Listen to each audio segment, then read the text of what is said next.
So, welcome to In Conversation with Katriona, the Not podcast. Definitely not a podcast. Not a podcast. So, I'm so happy to have Mark Mehigan. Megan. So, me and my friends were in a car once and we were arguing about how you pronounce Mark's surname. So, we decided to voice note him. My friends got really inappropriate, actually, I think, on the voice note. Yeah. But yeah, it's because we're older women. We're allowed to do that. We feel like we're allowed to. You've earned the right. We've earned the right. But anyway, Mark, I'm so glad to have you here. Thank you so much. So, first question I ask everybody, it's probably Sure. the hardest question. Who are you and what would you like to be remembered for? Oh, God.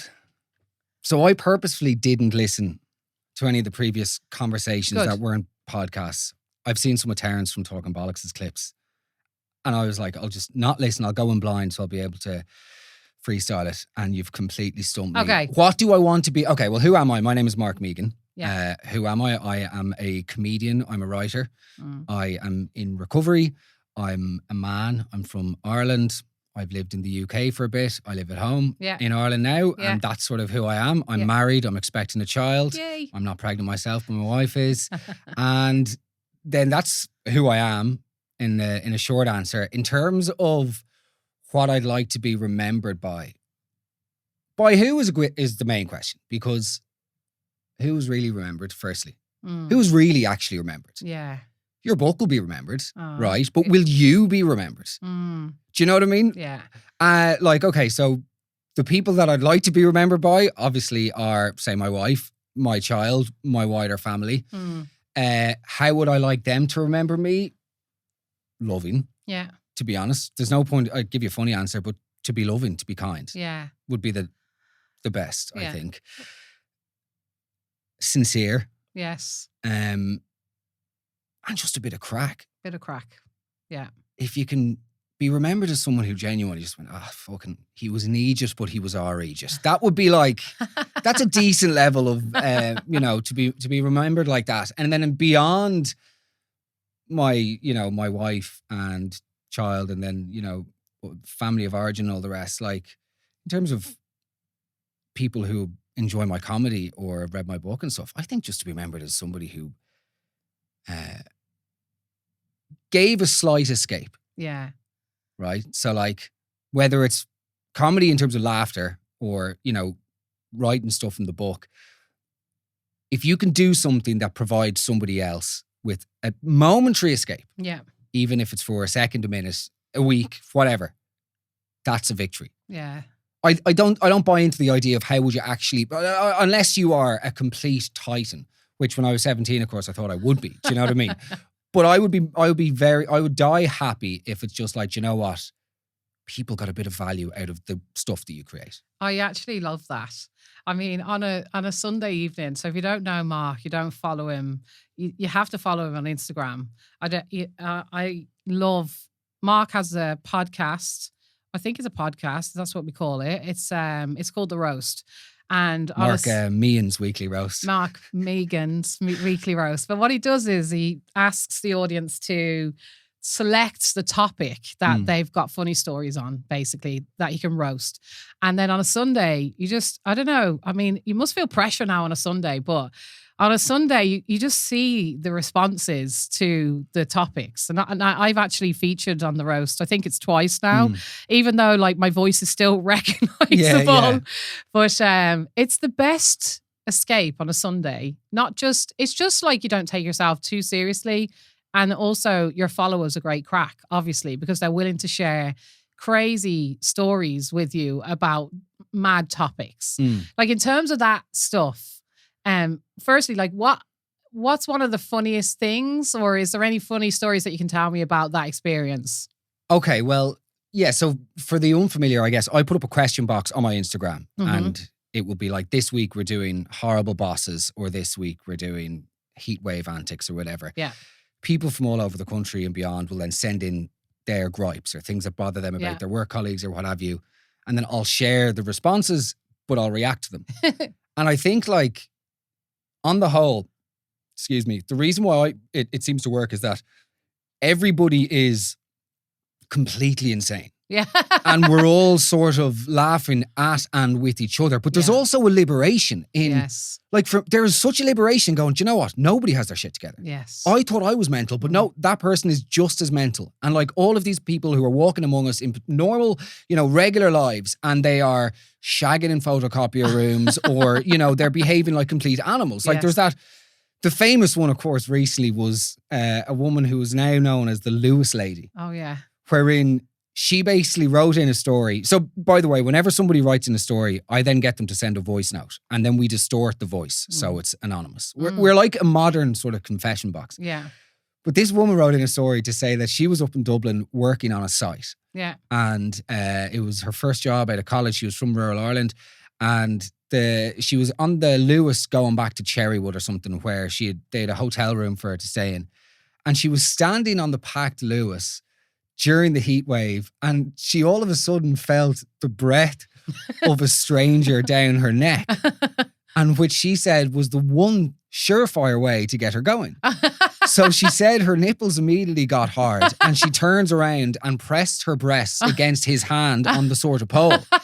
And then all of a sudden she was like, we locked eyes and I said to him, do you fancy going for a drink? And then she was like, so we got off at Cherrywood. Yes. And we went for a walk. I got a drink. We went to the off license, by the way, classy. They picked up a naggin or something, shared it. And then she goes, and then I gave him a BJ beside the roundabout. Oh my God. Good stop. stuff. Oh my God. I remember that. And there's me thinking I'm insane. You're going, no, you've got a long way to go. You do have some pretty insane followers. And I do like it. And I think it's nice to think about, I suppose, I like not a big meta question about your life, but like it is important to think about what our impact is. And I think when you talk about, like for me, hopefully my book is remembered and Poor continues to be in the top 10. 2 years on, it's so weird that it's still there.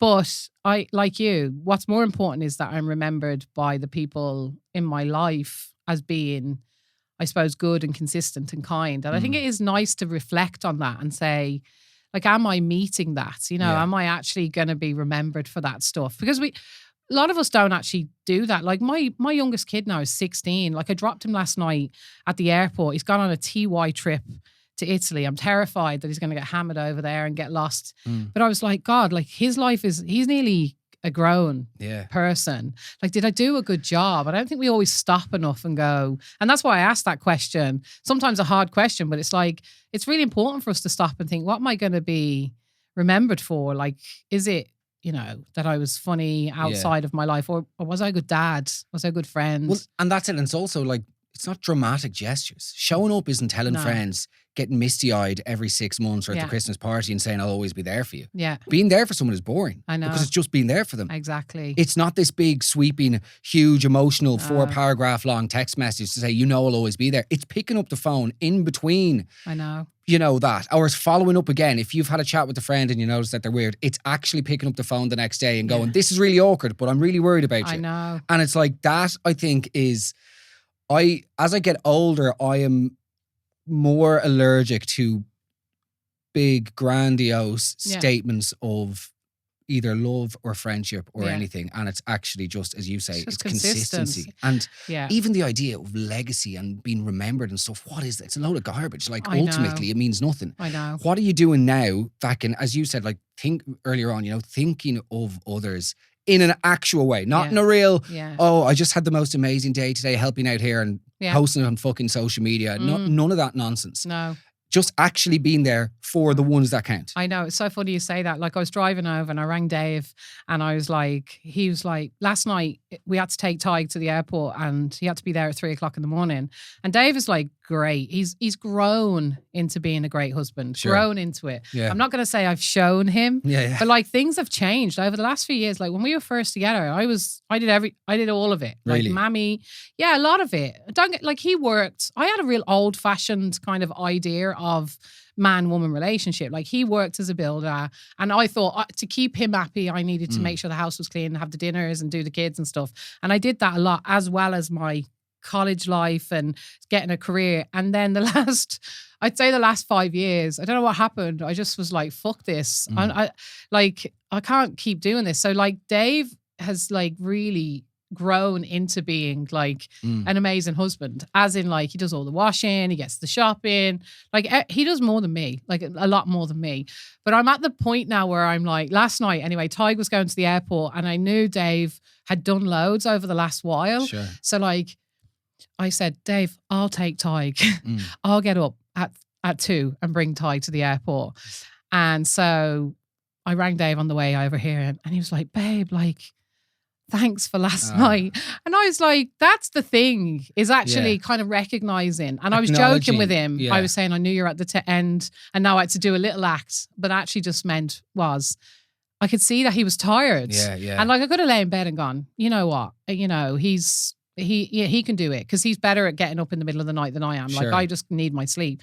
But I was like, actually, he needs me to just give him a little bit. And I think like that is important stuff, is actually to do the little bits and to give people a bit of time and a bit of love and to be remembered for that. And I think as well, something that you've just touched on with Dave, which I'm now devastated I didn't mention, is how I'd like to be remembered. Always remain open to change. Yeah. You say you're in the relationship for however long, but 5 years ago you go, do you know what? Bang, we need to actually change this entirely. And it works. Yes. That for me is the sign of a good person. No matter, just because things have gone on in a certain way internally or in a relationship or in a dynamic. Yes. So fucking what? If it's not working, it's not working. Yeah. And I would love to be like, most importantly, my wife. I would like my wife to say, no matter all of the litany of things I do that drive her mental, right? But for her to know every night, you know what? If I bring something to Mark on a serious level, I know that he will be open to changing. Yes. The idea of somebody just staying stubborn and going, no, well, this is how I've always been. Then for me, it's like, I think though, Mark, just to go, like you mentioned it when you said, who are you? You know, being in recovery, I think that's the gift of recovery. Like people, so I know Mark had an amazing book out. It was a bestseller. It actually knocked me off the top spot, I think. For 6 weeks. You've been in it for about 16 months now, Katriona. Don't fucking patronize me. It's 104 weeks, actually, just to say. But his book was amazing. But actually talks about, you know, drink, drugs, all that stuff. But actually what's more important is, I think, is recovery and actually what that gives you. And people say to me about me and Dave, how did you do it? Like, how have you, because like it's rare to last. It's actually rare for a relationship to last, especially when two people come from broken childhoods. Like myself and Dave had difficult childhoods. Dave's dad left. He was an alcoholic. Like I don't talk much. It's not his life. His life is not mine to talk about, but he had difficulties. Obviously, people know mine. And like for a person like me to actually fall in love, stay in love, build a family, and actually be happy, it's quite rare. But when you said I'm in recovery, like one of the gifts of recovery, like we talk about recovery like it's a negative thing. You know, oh, she was a drug addict or she was this. But the truth is, like, recovery brings honesty and ability to change into your life and to respond to a person. And like, I'm so happy that my life and my husband are in recovery and actually have the gift of what recovery brings, which is like a spirituality. And we're not God squads at all. No. But it actually, like myself and Dave are continuously going, how do we meet each other? How do we make sure that the other person's a priority? How do we make sure, now he can still be an arsehole and I can still be an arsehole, but the two of us genuinely have this gift of being in recovery, which means that we're able to actually love each other in a way that I don't know if we could if we were living that other life. Yeah. Like in your experience of recovery, like, is it the same for you? How do you experience it and how do you bring it into your life? Well, in terms of the relationship, like recovery beyond the removing things from your life, obviously it's what you get and what you gain. And from a relationship perspective, it's giving me the ability to love somebody properly.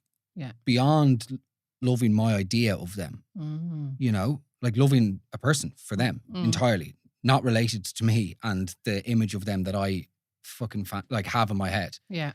But also the ability to be loved and to accept love. Like that's, I know it seems real generic, but like it's genuinely, as the sort of layers, I'm very early in recovery still. I'm only 3.5 years sober.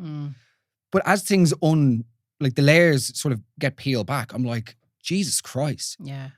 I can't believe how incapable I was of accepting anybody's love properly, do you know? and to show people who you really are Yeah. in relationships. And I suppose, like, it's hard not to slip into sort of recovery, cliches here, but to accept life on life's terms Yeah. and the relationship as it is, Yeah. and not to expect perfection, but to deliver nothing. Do you know what I mean? Yeah. Yeah. To sort of take inventory of yourself and to Yeah. go, what am I actually doing? What am I contributing to this relationship? Yeah. And like, obviously, when I met Darren, like, she's never seen me drink, and please God, she never will. Yeah. But yeah, it's honestly something that I find almost difficult to articulate, because the enormity of what recovery continues to give me on a daily basis is incalculable. Yeah. But on a very real, primal, simple level, it has opened me up to loving somebody and to accepting love and to giving then, as a result, more love elsewhere. Like, the famous thing, it's like getting a new pair of glasses. You genuinely look at the world in a different way. And I loved what you said there, because like I don't think men talk about that stuff a lot. It's not what you said that about the idea of somebody in relation to me, like the idea, actually seeing the person for what they are rather than necessarily seeing somebody who fits the idea of what you think you should be with or what she thinks you should be. And I love that you're even, and then when you said about like letting yourself be loved, I think for me, like I felt like I didn't fundamentally deep down, I didn't love myself. Yeah. But like, that's not necessarily even like a conscious thing. It wasn't like I did walk around with loads of self-doubt, but I also like fundamentally made decisions from a place that really showed me that I didn't love myself. Like, so I'd get into relationships with people who just couldn't meet me where I needed to be met at all. And that was nothing to do with them. Some of them were arseholes, some of them weren't. That's it. But there were fundamentally, the problem was that I didn't have value.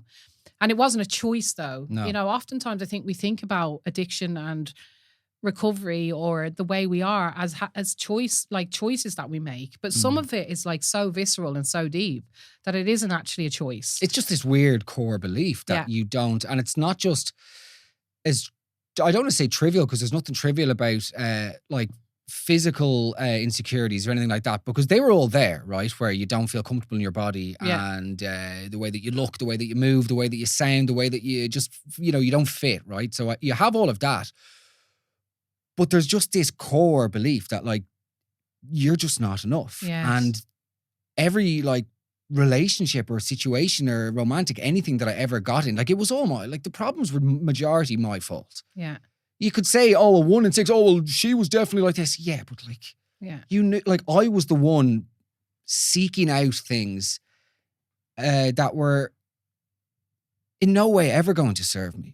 But it was just a temporary, I had this idea that, oh, that will fix. Yeah. Like I was so ludicrous. Like I'd be in my 20s, I'd go on holidays for a weekend away and I'd see a hot girl riding a bicycle and I'd be like, that's it, I'm moving to Copenhagen. This will be the answer to all my prayers. One cool looking woman on a dress and I'm like, that's me, Amsterdam. I'm moving here forever. Do you know, it's the complete fantasy brain. I know. Like, it's so disgraceful because that's when you're like taking people for granted, but you don't even realize you're doing it. You don't, because you believe. It's like whenever you'd sit down, you'd say you'd never drink again. You believed, like the moments that on Monday morning when I was in the shower before I go to work and I go, I'm never going to drink again. I would believe that I'm telling myself the truth. It's the voice, as somebody would say, it's the voice lying to you that sounds very like your own voice. I know. So I'd say, no, I'm never going to drink again or whatever. And then like with relationships, this one, I know that template of a person will be the answer. But the answer is all ultimately within. I know. And it is so cliche. And that's why like I'm reluctant sometimes to talk about recovery. I'm reluctant to talk about anything about self-improvement because the simple shit is true. Like, yes. Unless you can love yourself and accept yourself, and not just like my weight or the sound of my voice or my accent or my fucking whatever, things that I don't like about myself. It's actually an acceptance of just it. I can't say, I don't know what I'm saying, what I'm trying to voice, but it's like just accepting everything that I am at once. I know. If that makes any sense. Oh no, it makes total sense. And it's actually lovely to because I don't think we talk about it enough. I don't think we talk about not accept, like, and I'd look at you, Mark, and I'd think, oh my God, Mark's got it together. Like, you know, and I'm not saying you don't have it together now, but like, it's mad the way you can look at the outside of a person. Like, you can be feeling, and loads of people feel like that. Loads of people who need recovery feel what you just said. Like, something's just not right. Is it my skin? Is it my face? Is it my hair? There's this icky feeling that goes with being an addict or or needing recovery. I'm going to call it needing recovery because sometimes I get uncomfortable, even just the terminology of being an addict, because, you know, we pathologize people so badly. Yeah. And at the end of the day, I think one of the most important things for me around recovery is actually going easy on yourself. The first step, I know, like in AA or whatever, I've been to meetings for years, is about actually admitting you have a problem. But like for me, admitting your problem is admitting that it's not your fault. Like sometimes the idea that we can fix it actually keeps us in it.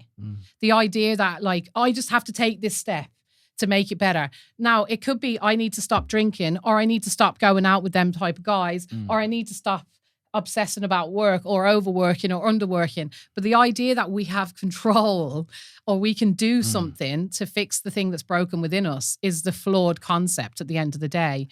And the anomaly is when we stop trying to fix it, we can be fixed. And that is the horrible bit about getting well or recovery or healing. Well, like, to bring something to you then, and I literally had this thought unrelated in the shower the other day, but I'm like, maybe that's why I wrote the book. Yeah. If I'm really, really honest with myself, did I think writing the book would provide me with some sort of absolution? Yeah. Would that help me get over the shame? And maybe then in some people's eyes, oh, well, yeah, he used to drink, but like, look, he's written a book now. Yeah. And I remember when it became a bestseller, I remember having this like overwhelming devastation because it was just like, it didn't fix me. There you go, mate. You are what you are. That's really interesting because I'm writing a second book and I just finished the first edit, and it's kind of different, but it's similar in terms of the feeling. So when, you know, like I went through so much trauma with my mum and dad as a child. It was horrific. Obviously, it was horrific. But I had this, and I didn't write about this in Poor. I had this when I first got into recovery and I went into treatment and I was sober and I was doing well. And I was in this day program because there's programs for people to go and keep, you know, recovering in. And I was in this day program and I was doing therapy, and and I kept on talking about how much hurt my mum had done. It just would not. It was like a justification for me that, you know, and I kept the pain of what she'd done. And I remember the therapist, he said, would we have a family therapy session? And I was like, oh yeah, my mum would do it because they were in recovery. Like, people don't know this, but my mum and dad were trying to get their shit together for a long time, and they wanted me to get my life together. Yeah. They wanted to help. So we did. So I invited them in, and for a few weeks going up to the session, I wrote a letter to my mum and my dad, but to my mum particularly. And the session started, and I was convinced, Mark, that if my mum apologized to me, that I would be fixed. Yeah. That I would, like, you know, there's a scene in my book where I'm in a lift and I tell my mum the most horrific things about my childhood's happened to me. And she says, well, that happened to me too. And I actually have this analogy in my head that I'm still stuck in that lift. Like, there's still a little girl stuck there waiting for a man to open the doors. And so I'm in this therapy session. The man is facilitating. My mum can't look me in the face. She knows what's coming. And I get out the letter and I read it. And I'm like crying. And I'm like, I just feel like you didn't say sorry. And I wish you'd have said sorry. And my mum come under my face and said, I am so sorry, Katriona. I am so sorry. And I felt nothing. It was like, I know what you're saying about your book, Mark. Like, we have these destinations that we think are going to be the solution. And then we do the thing and it does nothing for me.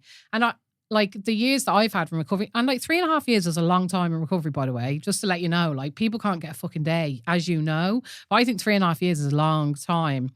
But the only thing that's ever giving me that solution has always been connection with other people. like getting up at 3:00 in the morning to do something for Dave when I really didn't want to do it, or else helping a woman or doing something. But like that destination focus that you had. And like when the book came out then, did you have like that? Because I had that as well. Like my book came out and it was a huge success. But also like you do have a sense, I think any accomplishment doesn't actually fill something. I think it's kind of like, okay. I get swept up, and this is like last year was a really weird year for me because in ways it was the best year of my life because I got married. You know what I mean? Yeah. And I released a best-selling book, but in ways it was also one of the hardest years of my life because when the book came out, like it just brought about this weird identity crisis of me then thinking I have to behave a certain way. Well, now you must carry on like you're a writer. But my instinct is to be funny. Yes. That's just like I want to have the crack and, take the piss. But then once the book came out, I was like, oh God, I don't know how to be now. And that was crippling. And then like I started eating loads because like my feelings had to go somewhere. Yes. And I couldn't really, there was just so much. Like I don't for a second want to say that I regret writing the book because to date it's the greatest, accomplishment of mine, and the connection that has had with other people will, that is so more important than my feelings on the thing. Do you know what I mean? Yeah, I get you. And we could talk about that again, but like, it just sent me down this weird place of going, who the fuck am I? And then also questioning myself, going and really like trying to get into like, what are your motives here? Because then all these offers started coming in. Oh, do you want to do this recovery thing? I'm going, well, no, because like, that's not why I did it. Yeah. Do you know what I mean? And equally then I felt unusual going on to Instagram or like doing the podcast, trying to be funny when then like I'm being like outrageously vulnerable in other contexts. And I just, to be honest, I went in on myself, and people who know me will have noticed that last year.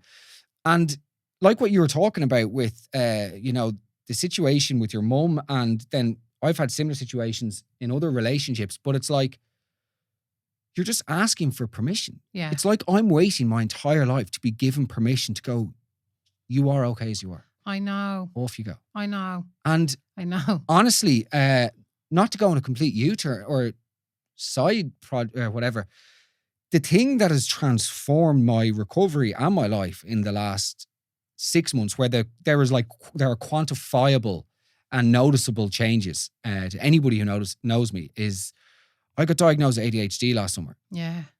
And that was, I would say, on par with going into recovery in terms of the like, it is completely blown open every fiber of my self-understanding. And for the first time, like in my existence, I think I've got like a little bit of self-compassion. Oh, amazing. Rather than self-pity, which is something I'm specialize in. Do you know what I mean?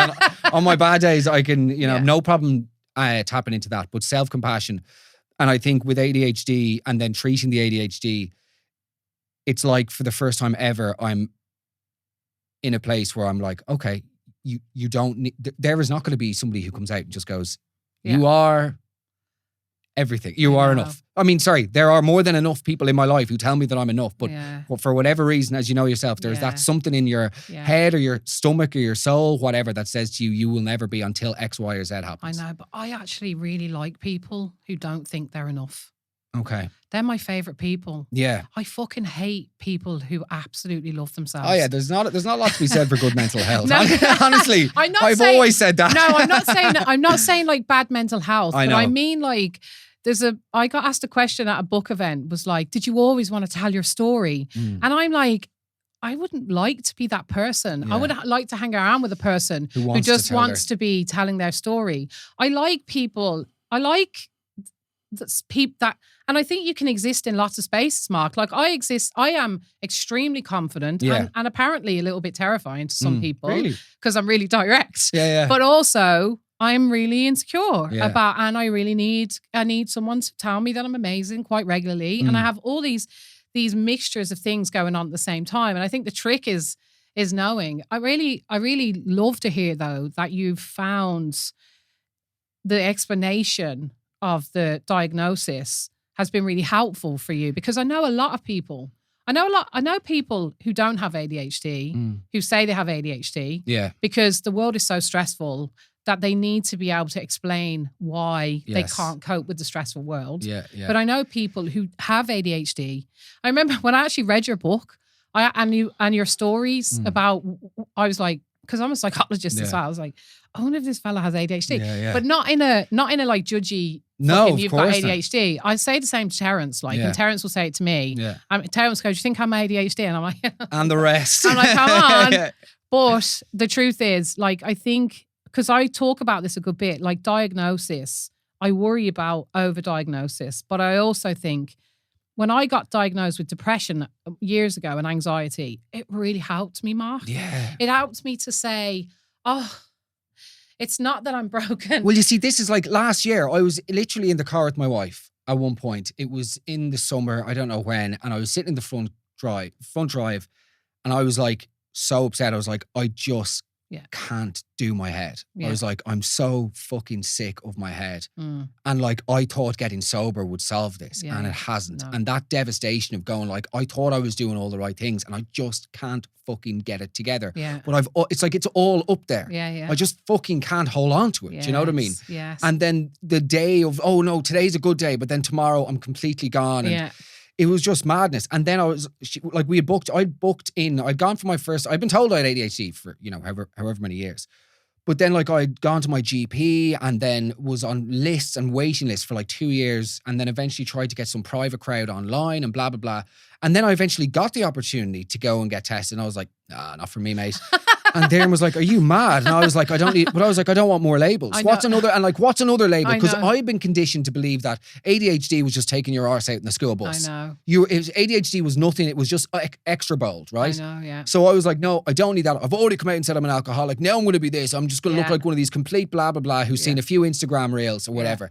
And then I went and did the session, and it was like, holy shit. And this guy who's like a psychiatrist, I've been to loads of therapy, like talk therapy and counseling, but I'd never been to a psychiatrist. And they don't buy into the shtick as much. They don't. I'm like, how are you, doc? He's like, sit down, Mark, please. There's no, but he was asking me all these questions. And whenever he came through and he was like, so you've got there's two types. There's like AD and then there's a I've got both basically.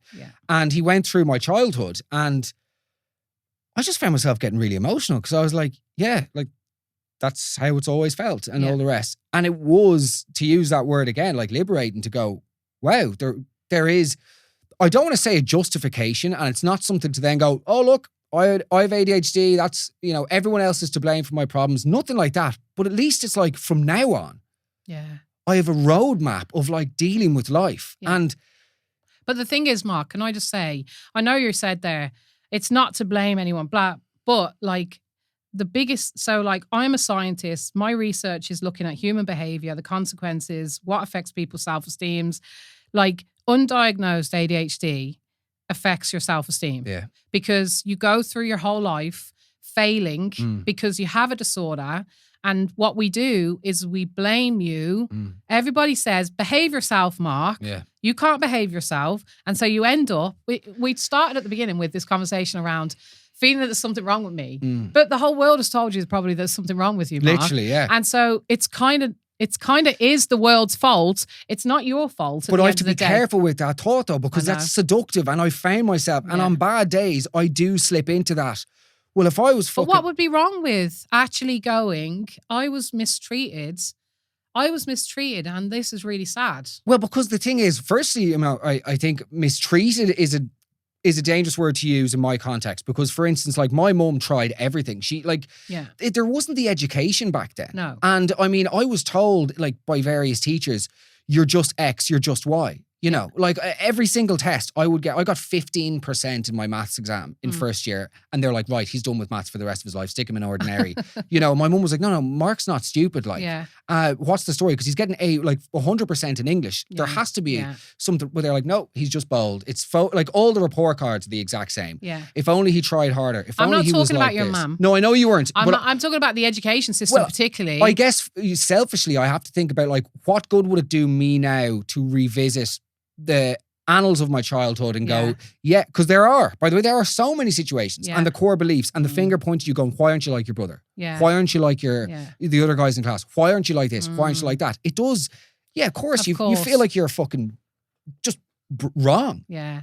But I suppose, okay, so this is turning into therapy now. Oh God, so tune in with the therapy. For you or me, by the way? For both, for you Okay. and me. But like, I think what would be the point of it? I think the point is to actually experience how sad that is, which somehow magically actually heals it.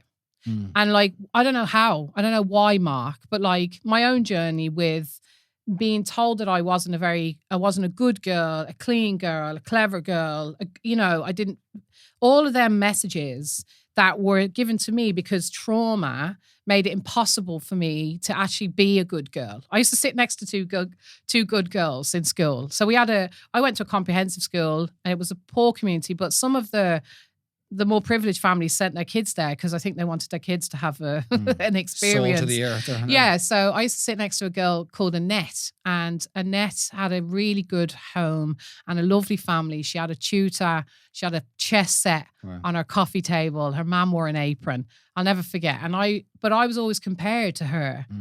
But like, a drug addict family, all this shit, all this trauma in me that made it impossible for me not to tell Mr. Singh to fuck off in maths because I didn't get it straight away. But the messages I got were, some of them were, you're amazing because you're here and you're so, you can speak and you can shine. And then some of them were like, you're terrible, you're failing, that report card shit. And I'm not saying like, you have to go maudlin and go, oh my God. But like, I think sometimes when and I think recovery teaches us this, take responsibility for yourself. Don't take responsibility, but some things we're not responsible for. That's true. At the end of the day, like the feeling that I had about myself, a lot of it wasn't nothing to do with me. It was to do with the world. And when I actually really sat into that, it hurt, but also made it easier for me to go, actually, you know what? That bit that I don't like about myself, it's actually not anything to do with me. It's to do with the messages that I got taught. Yeah. And the irony is, Mark, like we have a completely different, like you're a South County Dublin lad. Like we have similarities, but there's differences. But like what your messages were quite similar to mine. Like you're not doing well. You're not performing as good as the other lads. And probably because you had ADHD, not because you were a fuck up. Do you know what I mean? Oh yeah. Well, yeah, I agree. And I think to take what you're saying about, honoring those, call them injustices, for the child. I think the way that I try and do that is how I apply that now going forward. Yeah. Right? So rather than sitting at home and making a A4 pad list of everyone who's wronged me, you need more than one A4, by the way. I've got fucking 3 chronologies but you could do that, or it's a case of going, no, do you know what? I know that now about my childhood. I know that there are elements that were beyond my control, that were not my fault. That maybe if I was, exposed in a different environment, or, if ADHD was more commonly understood, things would be different. But I think the way that I, quote unquote, honor that is by how I apply it now. And the way to apply it now is not having an instinctive response to, say, if I get an opportunity, no, well, I'm going to fuck that up. Yeah. I'm bad. Like, for instance, live shows that I'm doing now.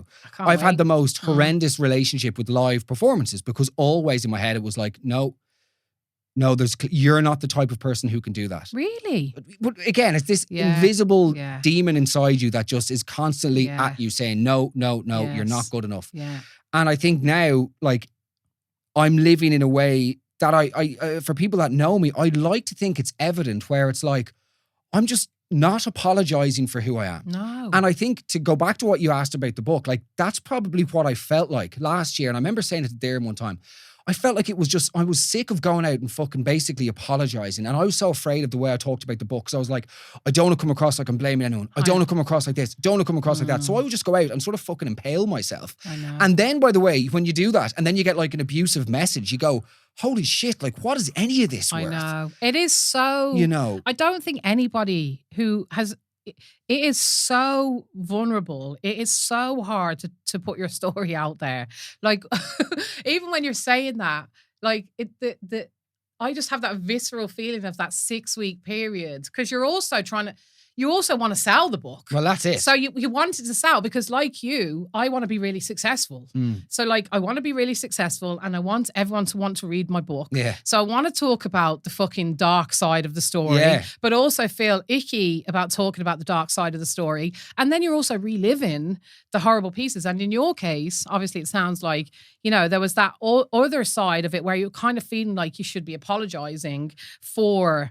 Whereas I kind of felt like I had to be protecting. Like it was like I was really scared of people like being mean to my parents, you know? Yeah, so of course. I was like, are they going to make me a poster child for abuse here? So I need to mind that. So you're always fucking on edge. And the mad thing is, I remember Darren asked me to do the laughs of her life. You know, she read my book and she asked me, and like I was so happy because I'm a fucking great crack. I'm not this sad, bleeding Angela's ashes fucking image of a Misery person. Arse, And I love that you're saying that, well, I don't like it for you that it was hard at that time, because when you're in the middle of promoting a book that's got like serious content, you kind of feel like you have to be the serious content. Yeah. And then you're not being yourself and it's kind of upsetting. It was upsetting to me. And what's upsetting to me still is that people still see me as that and don't realise that I'm the best crack as well. Like I would slag you and have fun with you. You know, like people box you into a particular type. And I think though, that's why when you mention like the stuff I do on Instagram on Sunday, that's why like I found so much fun in that, because it's like, even though it's comedy, it's this weirdly honest place that's not in line with sort of other quote unquote like influencer content, creator content on Instagram. It's really just warts and all. Yeah. And there is something so like, I get such a lift out of knowing there are just other people in their homes on a Sunday with the exact same neurosis and existential dread as me. And there's like a collective feeling of we're all in this together. And even if we're laughing about some fucking groundskeeper who's, you know... The groundskeeper. The groundskeeper saga is amazing. But, you know, even if we're laughing at that, there is such an amazing sense of like community, to use that dreaded word. And the thing is, Mark, you're being yourself. That's it. I think the thing about this whole world that kind of, you know, we've moved into, and not to go into it too much, is like, I just like to look at people who are themselves. Like the reason I asked you to be here today is because I like you. I think I look at him and I think he's a complex guy. He's so funny. I just like to know more about your story.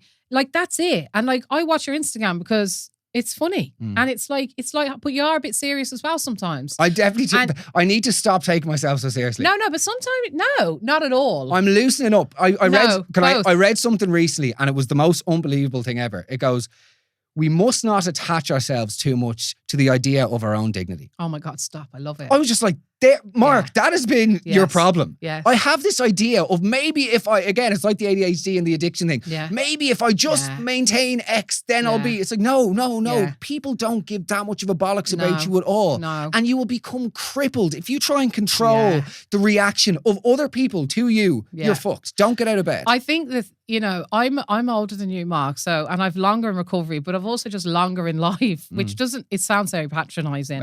But like, you said it to me, and loads of people say to me, you're just yourself at the end of the day. Like, I actually cannot be anyone else. Like, if I attempt for any period longer than a week or two to try to perform in a way that isn't in line with who I am, it actually kills me. Like, it makes me feel that old feeling, that icky feeling. And even if sometimes I post things on Instagram that might be offensive or might like make people go, oh my God, I can't believe she put that up there. Or I might, you know, write something that might not necessarily please everybody. At least I'm just being myself at the end of the day. And the reality is, I think as you get older, it gets harder to just not be yourself.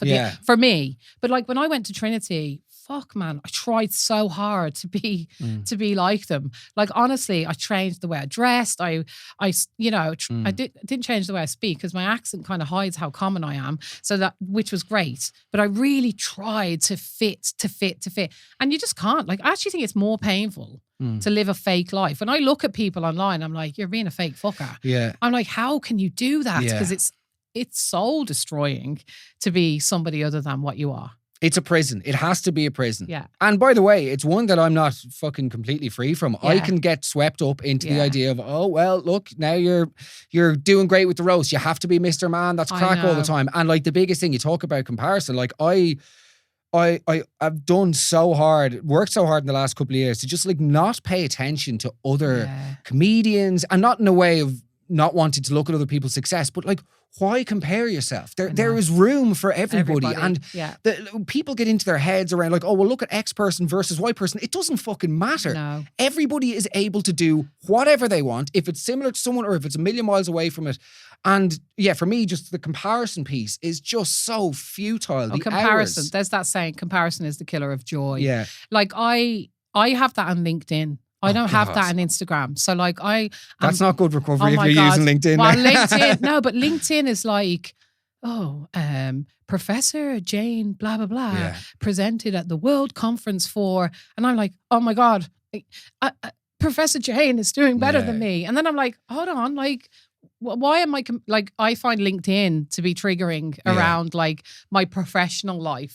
I go on it and I find myself going deeper into the comparison thing. And then I'm like, what am I doing this for? Get off it. Whereas I don't feel that when I go on Instagram. I just love Instagram. And like my followers on Instagram, they are like the biggest, the nicest group of people. Same as mine, yeah. I know we're so lucky because people tell me they get abused all the time. Like I'm like, I don't get abuse. I get actually lovely, kind. I message sweet. back, like, I'm really active with my followers on Instagram, and I just love it because me too. It's so stupid. It's real people, like it's people who are engaging in your stuff, and like they're keeping me in business by being engaged in it. So it's like exactly. Yeah. Let's pivot. So first of all, the book. So tell us about the process of writing the book. How did it come about? So I was very early on in my sobriety. And not that I'm not early on now, but I was really early on. I was like 18 months sober when I wrote the book. And I found the process to be really cathartic, really,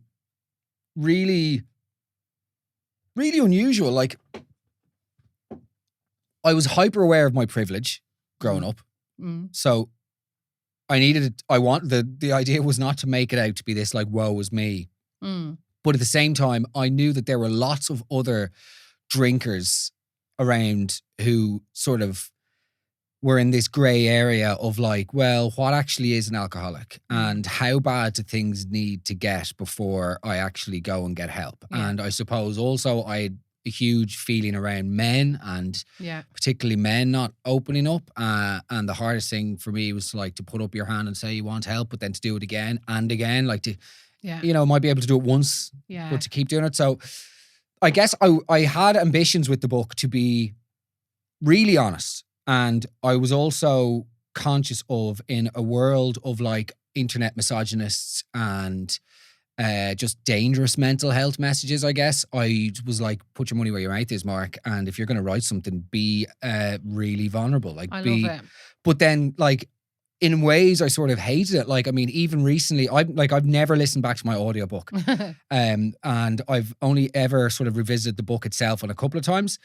But like, I talk about like my weight and growing up with like being overweight and like the effect that had on me. And I like still find like there's like someone in the schoolyard still in my head going, cringe. I know. For writing that. So it's like, but you have to push through that. I love it. And that has to be able to coexist with like acerbic humor and wit and comedy. You have to still be able to be that like disgustingly vulnerable that I don't like. Every part of me wants to not be that honest, but I feel like the only way to write something that has like meaning is to be really warts and all. And I gotta say, when I read your book, like, this is terrible.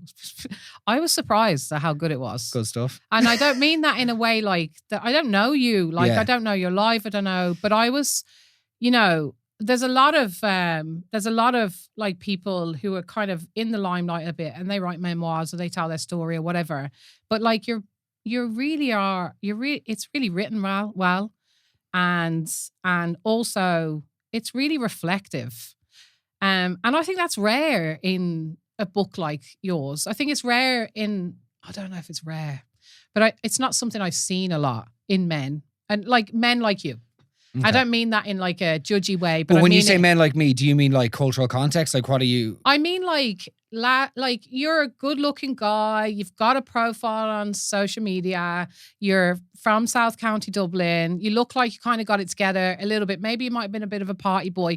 But like, I'd look at you and go, I wouldn't expect you to be like talking about feeling fat, Yeah. you know, and like actually that really like helped me. But also like I'm raising 3 sons, Mark, you know, like I have a 32-year-old and then I have 2 boys, and it really kind of, you know, I have it in the house. I said to the lad, you should read this, because I was like, this guy is actually showing that it's okay to be vulnerable. But like, you did it in a way that was still kind of cool. Thank you. Well, you did. And I really enjoyed your book. And I thought that, and I didn't expect to. And like when it first came out, because obviously I'd written a memoir and I'm looking at all the memoirs, and I don't really read memoirs. I love sports autobiographies. I love them, but I don't read memoirs a lot. And so, but I read yours because I saw everyone was saying how great it was. So I was like, oh, I need to actually see if this is great and give it my seal of approval. Yeah. And it was really good.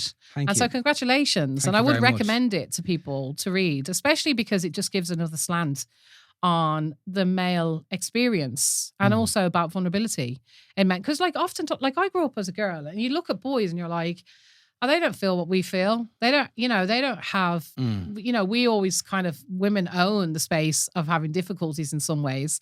Whereas you talk about like difficulties of your body, difficulties asking for help, all the things. And I was like, oh, wow, it's really nice and refreshing to see like a normal guy just talk about that stuff. Well, thank you. Like, I guess I think it's like, it's a sort of, we have to practice what we preach. Though. Yeah. I feel like I'm so like, this whole, the male thing, the masculinity issue at the moment. And like, it's really, I think it's a scary time for everybody, right? Yeah. For like the next generation of young boys and girls, young people, you know? And I guess for me, we can constantly go around saying us men need to do better. And what, like fucking, excuse my language, share something to your Insta story once a year. Yeah. And say, encourage men to open up. Yeah.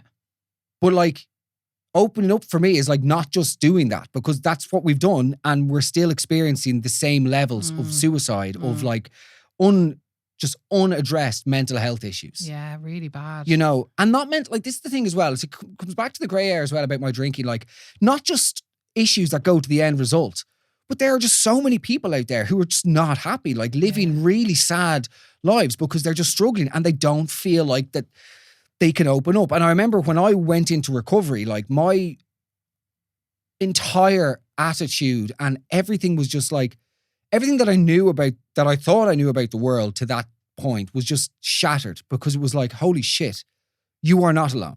And like, such a good feeling. that has saved my life. Like, and no matter what else, ADHD, anything else, the thing that has saved my life is getting sober and meeting other alcoholics. Because that has just like given me a life. Literally, that has made me realize I am one of many and I am not unique. And realizing that you're not unique, for a man that always thought it was good to be unique or wanted to be unique, realizing that I'm actually so not different is freeing. But I suppose then with regards to the book, it's like, as I say, I think it's just so important that we have like awkward, weird conversations around, like whether it's with men and showing like men that like you can be like really vulnerable about X, but you can also then still be good, funny. crack. Or you also, by the way, you can still be a dickhead. Like you can I could release my book, but that doesn't mean I'm a morally superior person to someone who drinks or does drugs. Not in the slightest.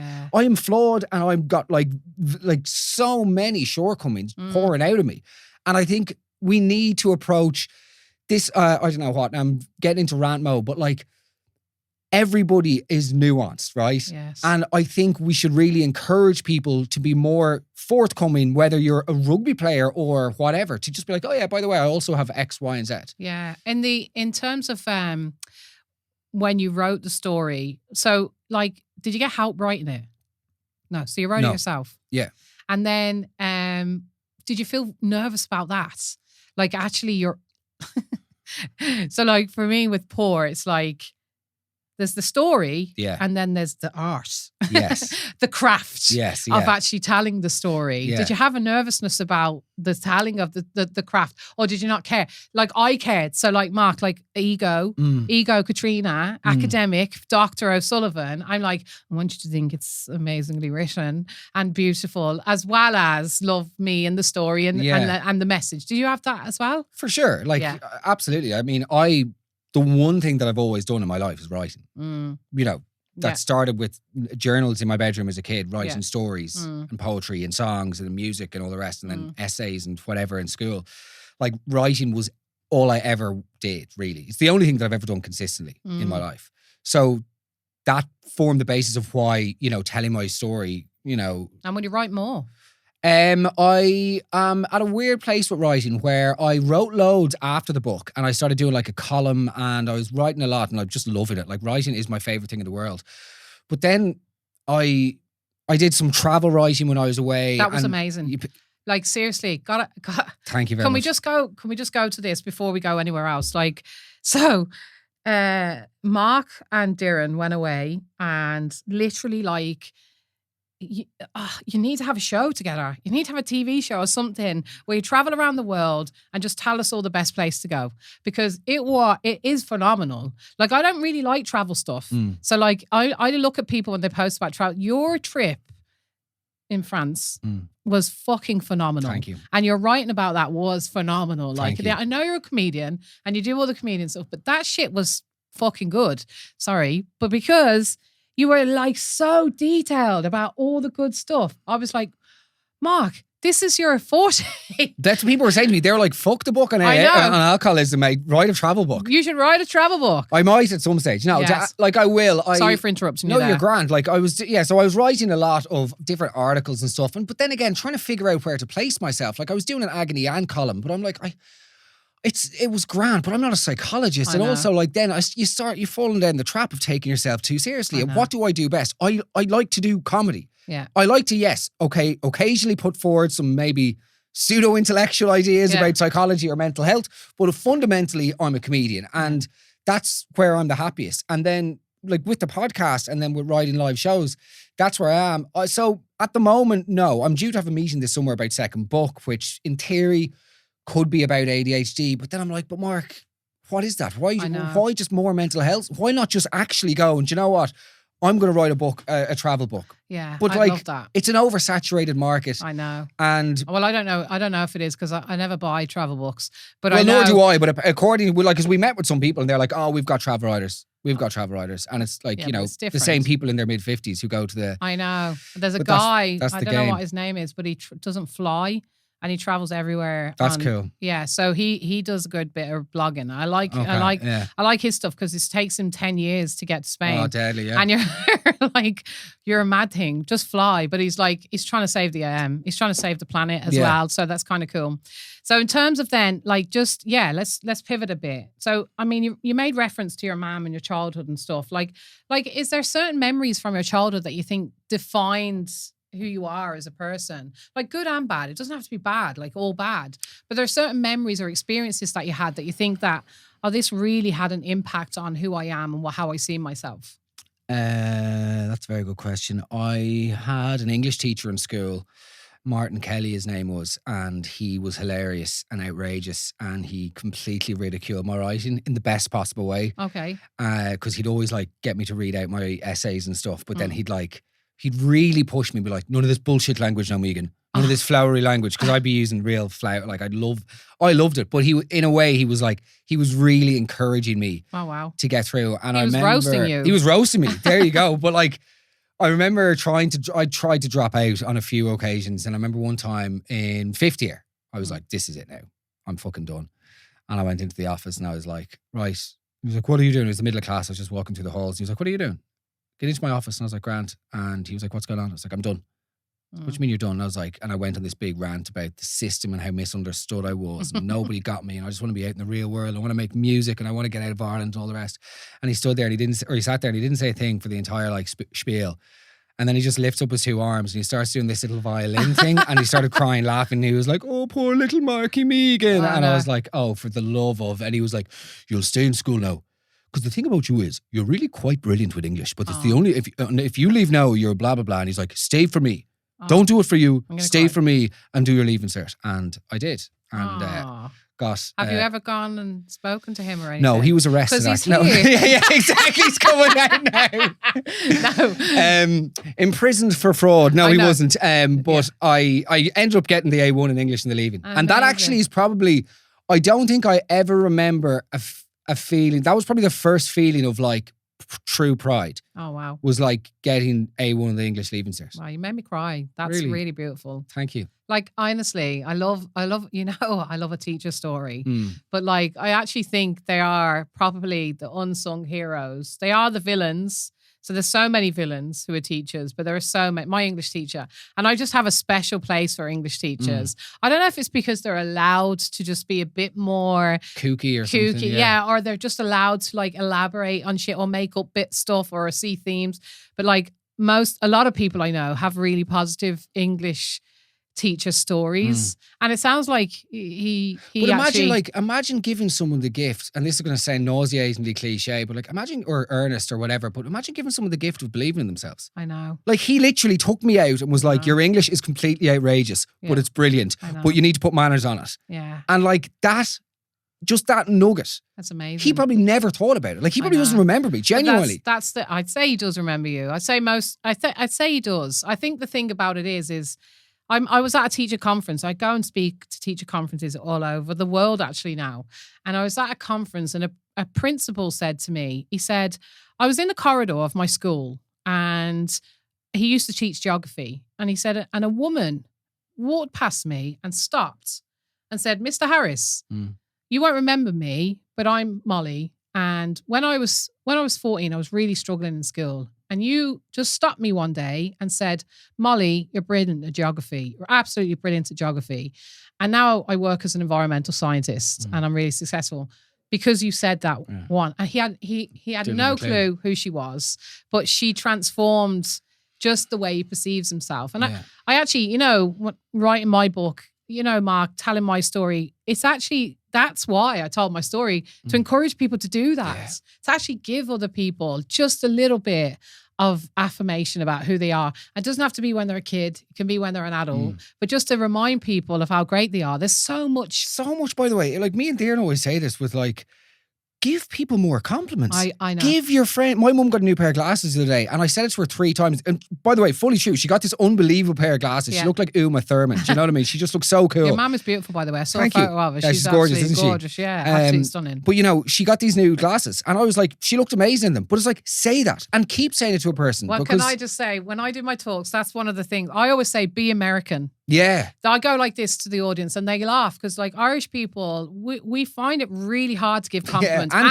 take them. Yeah. But I'm like, if you don't take anything from my talk, think to yourself, be American. Tell people they're amazing and tell them often. I use like these 5 rules of how to help people. And one of them is there's always believe in a person, irrespective of how they act.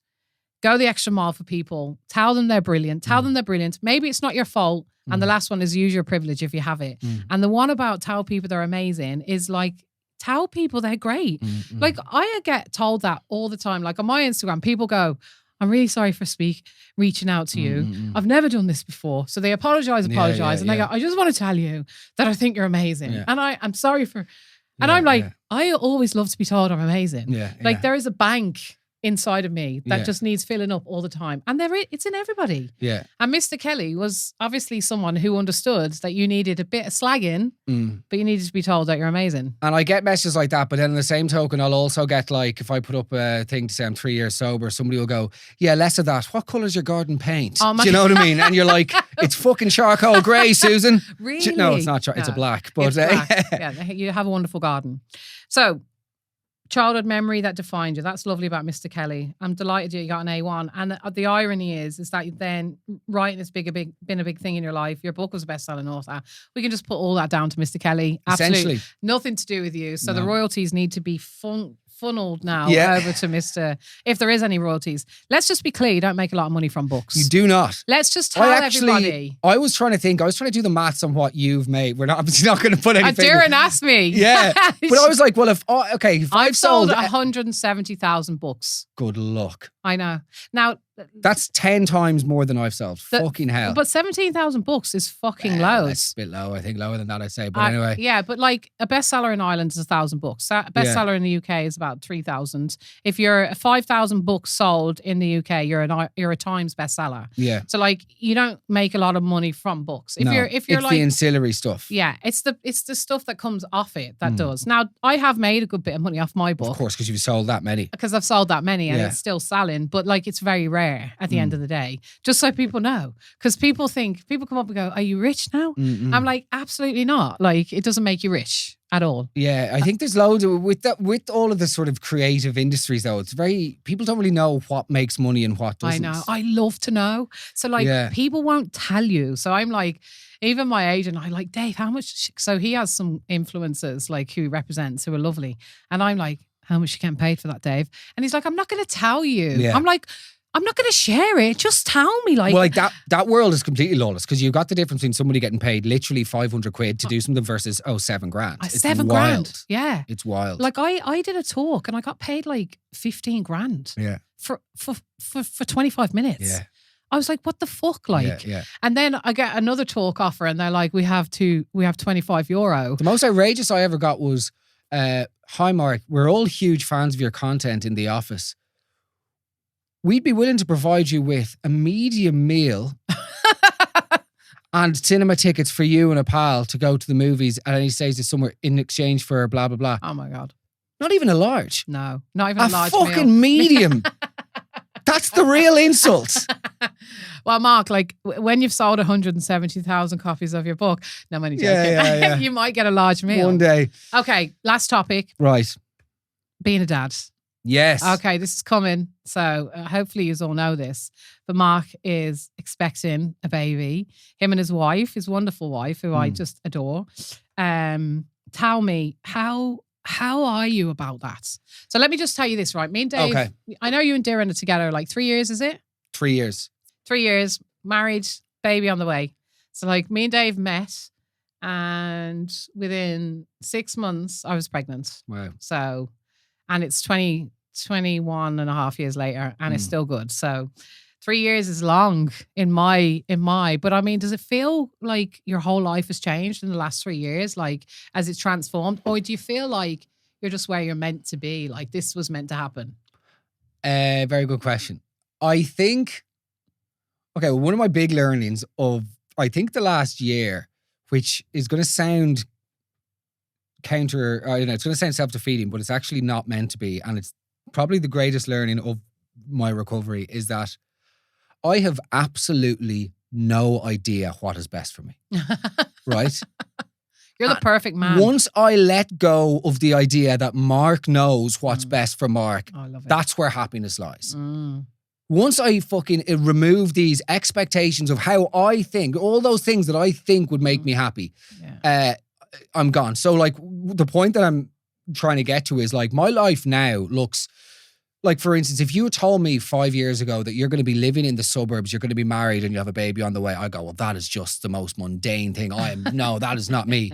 It's the happiest I've ever been in my life. Oh. I've never known. And it's happiness is a weird word. It's content. Oh, stop. Because happiness will come and go. My father-in-law, Eugene, he always says that. Don't mind happiness. Yes. He goes, forget happiness because that's a load of bollocks. Yeah. If you can be content. Yeah. And like from the moment I met Darren, I remember it was one of the earliest memories of being content was like we were only about a month into seeing each other and we were down in a hotel or something and it was the one on the N7 there. It was 3:00 during the day. No, it wasn't. It was them. Do you know what I mean? You shouldn't make them jokes. Oh yeah, Jesus Christ. That is a joke, by the way. Yes. Didn't happen. It's fiction. Yes. But I remember leaving. It was a Sunday evening and it was the first time in my life. It was like, okay, the holiday was over, but it was like, I'm excited to get back to this thing that we have. Do you know what I mean? It was like content with, so we didn't need anything other than just each other to make us each other happy. So I guess, like that's the point to life, Mark. Isn't it? That is the point to life. We are sold a lie all the time, and it's worse now because we're sold it all the time in our hands. We're sold this lie that these things will fill us. Like the gift of my life is actually knowing that joy is cuddling in next to Dave at the end of the night, sharing a little story about what happened, what mundane shit happened, his job or my job or something exciting or planning a holiday, and just knowing that there's a human being in the world that gets me and I get them and I just like being with them and they like being with me. That is it. To be completely as you are. And I mean actually as you are. Like the journey, to use that word that I hate saying, but like it's sort of been bastardized, that word. But like myself and there, like I am exactly as I am with her. She knows me as I know myself. Yeah. You know. Yeah. And to be loved and to give that love back, like that for me is living. And like also getting up in the morning, every single morning, I spend 16 minutes or so with Bertie, our dog, on the couch and just talking to him. And like that is like joy to me. I know. The simplicity of it. I know. And it is a mad thing though, because, and also you have to work really hard to keep that as well. Yeah. Just to say, because like we're so vulnerable as human beings to my friend says the bright, shiny things. But like we're so vulnerable, we can forget so easily. That's why sometimes being sober is so great, is because you don't have the drink to make you forget or for someone else to seem like they're the better place for you. So like you actually are conscious all the time, which isn't always great because it can be hard to be conscious all the time. But like that thing about having the dog, and I love looking at it. I love looking at your life separate from your comedy and whatever, looking at your life and going, oh my God, like there's two human beings who are great people and they're creating a little life, and that's just what it's all about. And the gift of life is knowing that. That's it. I think it's realizing that it's all here. It's not anywhere else. There is nowhere else to be other than this moment now. But the baby. The baby is honestly the greatest thing. Though? Are you shitting? Honestly, no. Oh, wow. I really thought I would be. Have you got baby experience? That sounds so weird. But like, have you got experience? Oh, you are a baby, says Darren. No. Brilliant. No, I don't have baby experience. Yes. It just feels like, it feels right. Also, let's be honest, like, we don't like, she's married to somebody in recovery. It's not a traditional life. No. You know, we do live relatively an unconventional life anyway, also because of her career in the limelight. You know what I mean? Yeah. I've got my podcast and my bits, but she's in a different world. Do you know what I mean? Yeah. And like, there's all of the complications that come with that. There's me in recovery. Like, it's not a straightforward existence. No. But we lean into each other and towards each other. And like, the opportunity to bring a child into the world is a privilege, okay? Yeah. Nothing short of that. Yeah, there's the normal fear of like, oh God, I'm going to fuck up. But like, yeah, I know I'm going to fuck You will up. fuck And up. everyone's going to fuck up. Yeah. But that's okay. Like, we're very, very blessed to be in a position to have a child. We have gorgeous people around us who I know will help, you know? And like, my mother-in-law and father-in-law live around the corner. I have a fabulous relationship with them. Yeah. You know, again though, we know each other as we are. Like, they, from the moment I came into their lives, have taken me for exactly as I am and vice versa. And Claire and Eugene are just like, they're like second parents to me. Yeah. So isn't that lovely? it's just, I'm nervous in a normal way. Ironically, it's... Do you feel powerless? Like, so Dave, when I was pregnant, like Dave just was like, I just felt like you were doing everything, and I'm like just on hand to try to like serve you, but not know how to serve you at the end of the day. Yeah. Like, he was like, what do I do at the end of the day? How do I make her feel better or not try to make her feel better? So he was constantly like, he felt powerless when I was pregnant. I excited because he had no kids. I had John already. Yeah. And so I'd been through it in some ways, and it wasn't a great experience in terms of my relationship. So me and Dave were creating this completely new experience together. But he was like so excited, but also terrified, but also felt powerless. I know. Yeah. And he still talks about that now. It's like, Jesus, it was really fucking hard to watch it and also try to support it. Do you feel like that? Yeah, well, like the train's coming. Do you know what I mean? The train's coming regardless. So there are moments, and there are some moments of going, good God, I'm driving the car and I'm like, I am totally ill-equipped to do this. Like, I stood in a supermarket yesterday deliberating over cheese popcorn or normal popcorn for about 17 minutes. That's not going to happen anymore. But then on the flip side, it's just like an instantaneous, I am not thinking about myself anymore. And that, by the way, is the answer to all. Oh my God. The solution to all of my problems today, tomorrow, for the rest of my life is not to think about myself. Yes. Is when I am thinking of others, I am actually being useful, but also I am not fucking trapped in this like malfunctioning computer, as they call it, that is sitting between my two shoulders trying to find ways to kill me. Do you know what I mean? I know. Just think of, like, I'm just out of my head. So the baby is like the greatest thing ever. I'm doing jobs. I've got all this shit planned for the house. You know, I'm into the DIY and all the rest and the garden and whatnot. I'm in love with Darren. We've got a baby. Like, it's amazing. It's amazing. Like. It's so wonderful and such a gift. And I hope I hope it all goes smoothly. Because I have kids, I have this other cynical side. Yeah. I shouldn't have it, of how disappointing it all is. I hope I love my kids, but there's always like, it's so hard being a parent. For sure. Because like, it's the most thankless task and it's not. So like, I would look at my boys and go, oh, Jesus, I look at them. And then I would look at them and go, oh God, like, why is he this way? I created that. But it is another opportunity to give yourself a hard time. Well, you see, especially when they're not like, because there's all this other stuff that you're going to get exposed to, Mark, like the comparison shit, the school gates. There's a lot of other things that go on in parenthood that when you have the isms of the disease that we call it can become like another thing to achieve at the end of the day. My old friend, his name is Mark, years ago, he had no kids and I had kids, and I'd never be a gushy parent. I'd never be like, it's the best thing I ever did. I love my kids like I've never loved anything, and I've felt connection like I've never felt in my whole life. However, Mark used to say, see these fucking parents, they all diminish my single life by saying I haven't lived until I've had children. And he'd be like, and I have a great life without kids. Like, I don't need kids to feel love. And he was real anti-kids, and I met him about a year ago in the RDS at a run event. And he was there with his 2 kids running around. I was like, hey, Mark. And he was like, yeah, this is that. And I remember saying to him, I thought you were... Oh, no. It's the best thing I ever did. And he's shaking his head. and then he's saying, but it is, but it isn't. Yeah. So I'm excited to see how look, you as I say, it. I don't know what's best for me. Yeah. Do you know what I mean? But the good thing is it's not about what's best for me now. Yeah. Do you know what I mean? It's not. It's about there and it's about the baby. I think it is the most important thing, is putting other people before yourself. Like, that is the trick to recovery. Yeah. Like, I mean, service, constant thought of others. Yeah. It's really the most important part. I think that's the most important part, just being a good person, though. And that ties into the meditation, prayer meditation, because also if you are doing those things and you've got a spirit, you are able to be in the now, and thus if you're in the now, you can have the wherewithal to go, how do I proceed here? Exactly. I'm not lost in head, So last question is, well, there's 2 questions, but what is the best advice you've ever received in your life?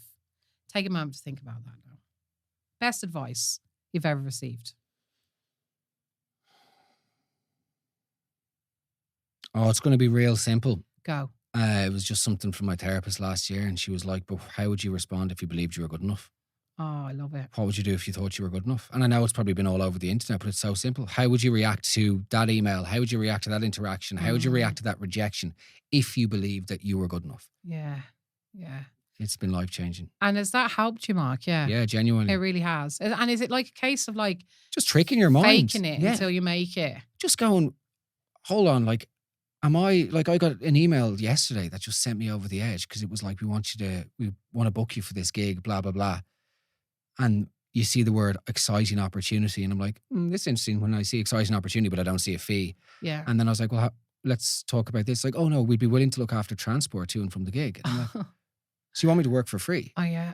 And that just sends me over the edge. And now it's complete hypersensitivity to reject. Not. But I was like, this is fucking bullshit. Yeah. And I want to send this enraged email back and go, don't you realize I've just sold out this? Blah, like all ego, complete ego nonsense. Yeah. But the reality is, how would I respond to that if I truly believed that I was good enough? Yeah. Just go, cheers, no thanks. I know. It wouldn't bother me. But there's clearly still a part of me that goes, yeah, she's offering me that because she doesn't believe I'm worth it.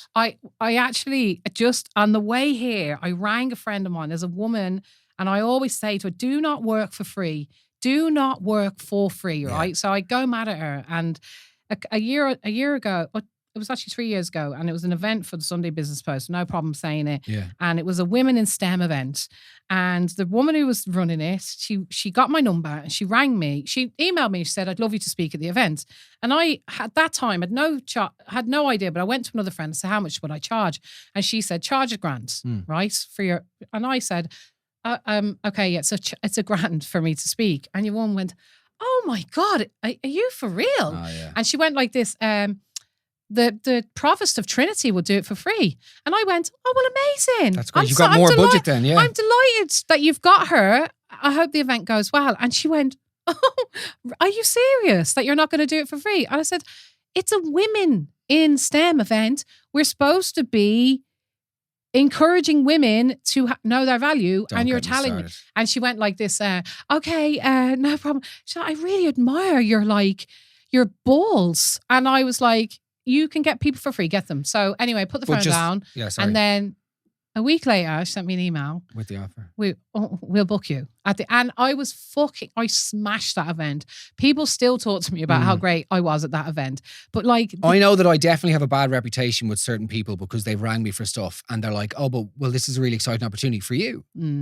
Oh, we just think that you just think that you'd like to have access to my audience and not pay me. Are you doing this for free? Yeah. No, you're not. Is that brand who are worth millions and millions and millions, right? Yeah. Who you're doing work for, you're getting paid. I know. We won't get into it, but I do think the relationship that... I think it's value though. Value, yeah. But also it's value. But I also admire them.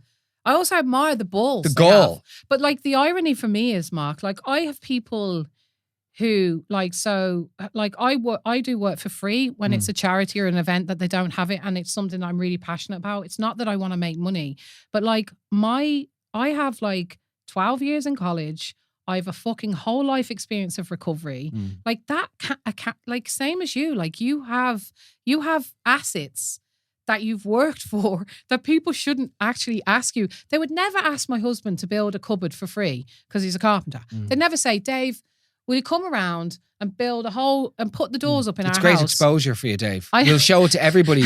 And there's it's a really exciting opportunity I know. to show off your shelves. It's madness. But it is. But I do admire them a little bit as well. Like there's this type of person that just will ask and you're like, wow, that's amazing that you have the balls to do that. But I really like your advice is like, if you were good enough, how would you respond? I wouldn't still be, and again, like the irony is if I really thought I was good enough, I wouldn't be talking about it today. No. So it's clearly gotten in on me, which it shouldn't have. I need to let it go. Yeah, maybe we need to cut this out. Yeah. No. So we can still get booked. Still book us. You can get me on talks at KatrionaO'Sullivan.com. NK. Yeah.